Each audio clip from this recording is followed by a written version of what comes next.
Hey friends, welcome back.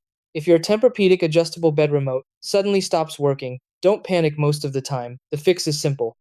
In fact, the majority of remote issues are caused by power or lock settings, not a broken remote. The first thing you should always do is replace the batteries.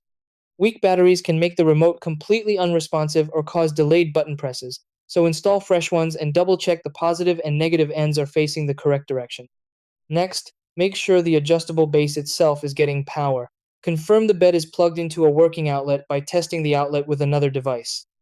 Also check that the power cord and control box connections under the bed are secure and not loose. While you're there, make sure no sheets, storage boxes, or objects are blocking the bed's moving parts.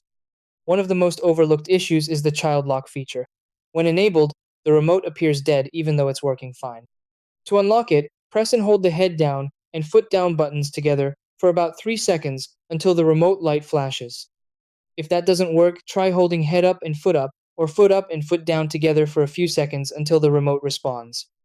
If the remote still doesn't work, reset the base by unplugging it from the wall for 1 full minute, then plugging it back in.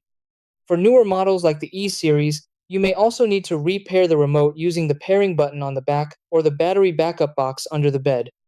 If nothing works after these steps, Tempur-Pedic support can help diagnose whether the remote or control module needs replacement.